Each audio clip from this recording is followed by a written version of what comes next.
It's Sandy from parkerlings.com, and you find me the week after we have harvested these beautiful cauliflower or sheephead mushrooms from the local forest, and harvesting some that we got from friends, actually, who also went mushroom hunting this weekend. I am going to take you through the process of preparing and freeze drying these mushrooms. They're a wonderful free food, and they smell just like regular store-bought button mushrooms, and they're absolutely wonderful. So come along as we wash, steam, freeze, and freeze dry, and then package these cauliflower sheephead mushrooms. Okay then, so to give you an idea of how big this mushroom is, that is a fully grown cherry tomato. That mushroom is absolutely massive. The first step in the process is to wash the mushrooms, and to do that, what you're going to do is separate the florets of the mushrooms, just like you would the florets of a cauliflower. And what you're trying to do is wash the pieces off to be able to make sure that there's no dirt or grit, or crucially bugs, because the bugs love the little folds of the cauliflower. So you're going to proceed with this, and as you get the pieces separated, rinse them and put them into a colander. So after you've washed your mushrooms, you're going to put them into a pot to steam them. I have my pot set, it's 275 degrees Fahrenheit, so just above boiling, and I'm just going to plan to steam the mushrooms in the pot. I will steam them for between 10 and 15 minutes, and then they will be ready to put onto the freeze-dry trays. It would be at the point of, after you've steamed them for 10 minutes or so, that would be the point at which you could then, if you didn't have a freeze dryer, you could vacuum seal them and just freeze them generally, rather than freeze drying them. They work very well in the freezer too. It's just that they take up more space that way. So that's why we go ahead and freeze dry them, because it takes up less space. So as soon as I've got this pot full, I will start the timer for steaming them. So after 10 minutes or so has passed, you'll take the steamed mushrooms out of the pot and put them on a freeze dryer tray, just like so. Now this first batch is done. You can see that the steam has caused them to reduce significantly. So I'm going to put them onto the tray, and they can be a pretty thick layer on the tray, because once they do the freeze drying, they will separate without any problems. Once they're dry, it's the water that would keep them together. We will do 4 trays of the mushroom meat, and then get it put into the freeze dryer or the freezer. You can pre-freeze it, or you can just put it straight into the freeze dryer, depending on where you're at with your freeze dryer and the batches and things.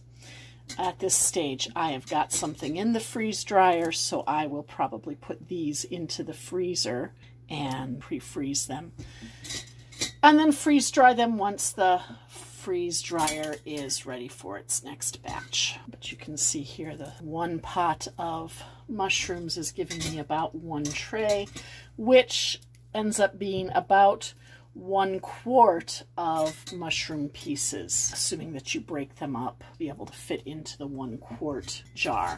The quart jars would be for shorter term use of the mushroom meats, and the Mylar bags would be for if you want to save them for many more years than just short-term use. We will probably go ahead and Mylar package a batch of these, and then have 1 or 2 batches, freeze dryer batches, 4 trays for the short-term food storage. So there you have the tray of mushrooms ready for the freezer. That's the first tray. I'll let them cool a bit and then I will put them into the freezer. So here we are in the back utility room and at the chest freezer. I have pre-frozen the mushrooms to be able to put them into the freeze dryer. So I'll take them out.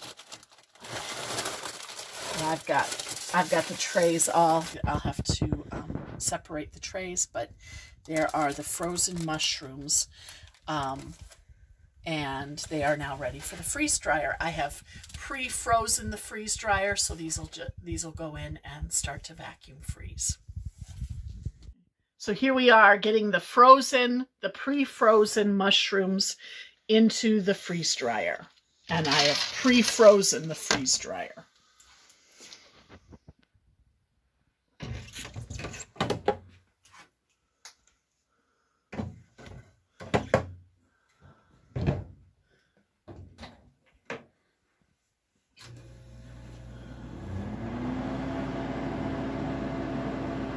And now to go warm up my fingers because they're frozen from handling that stuff. May need to wear gloves. Hi, so here we are at the freeze dryer and I'm just in the process of taking out the mushrooms. And here they are, very dry and ready to go into jars and Mylar. So here's the finished product. We are just putting them into jars for quick storage and the Mylar bags for longer term storage, and we'll put an oxygen absorber in each. And it's all right if they break up a bit because ultimately they're going to be broken when they get eaten anyway. And my goal is to try to get one whole tray into a jar. These are quart jars. A friend of my dad's told me last week that the best time to harvest cauliflower or sheephead mushrooms, the wild mushrooms that grow under oak trees, is the 15th and 16th of October. That it seems to be every year. But in general, several days after a rain in the autumn is the best time to go out and hunt for the mushrooms.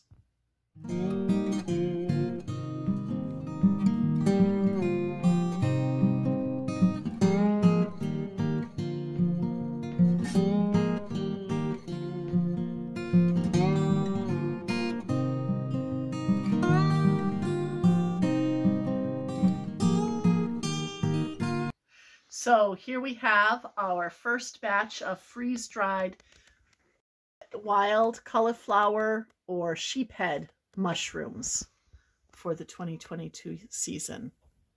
5-quart jars is what was 4 trays in the medium Harvest Right freeze dryer. So now you've seen the process from cleaning and sorting and breaking up the cauliflower or sheephead mushrooms, through to steaming them, freezing them, and then freeze drying and processing the freeze-dried material. I hope that you've enjoyed this quick process video on wild cauliflower sheephead mushrooms. We find them within about 4 or 5 feet of oak trees, at the base of oak trees in our local forests and in our gardens. And I'd like to especially thank Art and Sherry, our friends from church, who donated for the content of this video several specimens from their own yard this year for us to be able to film this video. So thanks very much. Before I leave, I just wanted to be able to remind you and say that obviously You should make sure when you are mushroom hunting that you have the landowner's permission to do so, and also that you be very careful about what specimens you pick, because there could be some that are poisonous. Now, I don't know of any poisonous varieties associated with the cauliflower or sheephead mushroom, but I urge you to do your own research. But I hope that this video helps you to feel and gain some confidence as you are trying to identify the mushrooms for yourself. They are fairly obvious in their size and in their structure as cauliflower or sheephead mushrooms. With that, I will wish you all the best. Happy mushroom hunting. Take care and God bless. Bye-bye.